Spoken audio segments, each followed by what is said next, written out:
Hello, dear student of class 11th.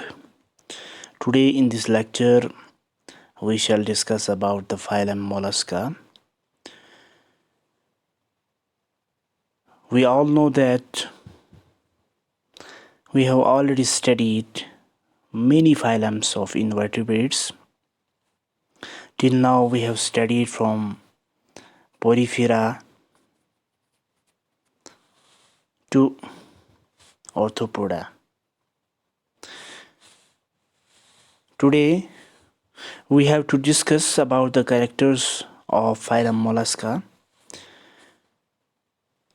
So, not wasting our time, let's proceed. Phylum Mollusca includes many those animals whose body is soft. So the first character of phylum Mollusca is their body is soft-bodied animals. They are soft-bodied animals.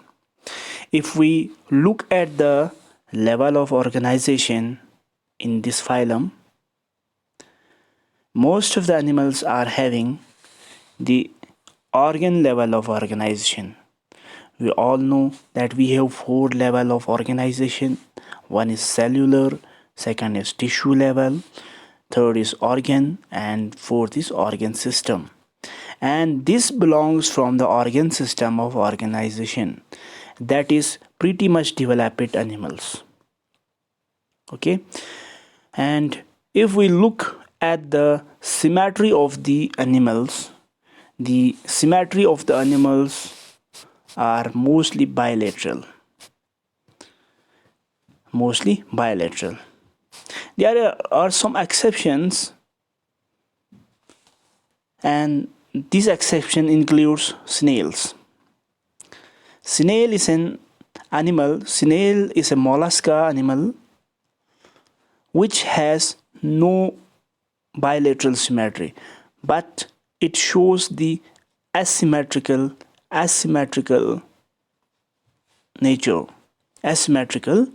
character or nature. And if we look at the next character, that is the germ layer that the mollusca shows are triploblastic. That is, they are having the ectoderm in the gastrula level. Also, they are having the mesoderm in the gastrula level, and also having the third layer, that is endoderm. These are having a 3-layer: endoderm, mesoderm, and ectoderm. Ectoderm forms the outer part of the body, endoderm forms the inner part of the body, and mesoderm forms the middle part of the body. Thus, the whole organ is developed from the single gastrula. This gastrula level is very much important for characterizing the various phylums. So the animals are having a triploblastic in gastrula level. If we look at the coelom of this animal, it is true coelomate. So we can also call it as a eucoelomates. In the eucoelomates, EU means true, and coelom means body cavity that is present in between the body wall and gut. If the coelom is truly formed, then it is known as true coelomates or eucoelomates. The next character of this phylum is hemocoelomates. That it means that the coelom which is formed is filled with blood. Coelom is formed, but it is filled with blood.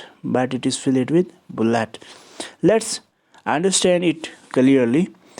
Let's take this line as a body wall, and the another line from inner side, that is the endoderm, and we take the another line that is in the black color. This is xylem. This is xylem, which is present between the green line and red line. It means which is present between the gut and intestine. This black color, this black color shows our xylem cavity. Shows our xylem cavity. How? If we fill the black color xylem inside from orange color, that is fill it with blood. If this xylem is filled with blood, is this xylem is filled with blood, if this xylem is filled with blood, and at that time we call it as a humoxylomate. At that time we call it as a humoxylomate. Such characteristic is also present in the animals of mollusca. Okay, I hope you got it. The next character is the body division. We can divide the body into three parts, that is foot, head and visceral mass, so that we can easily understand the animals and its characteristic. Skin of visceral mass secrete glandular fold, call it mantle or pallium. Space between the mantle and visceral mass is mantle cavity. Look at this. First we have to understand the visceral mass, then we have to understand the mantle or pallium. If we understand these two terms, we can easily understand the mantle cavity. Let's make a picture that for example, if there is an animal, okay, having legs, and if this animals, in this animal, this red part, that is the main body part, is that kind of shape which is soft in nature,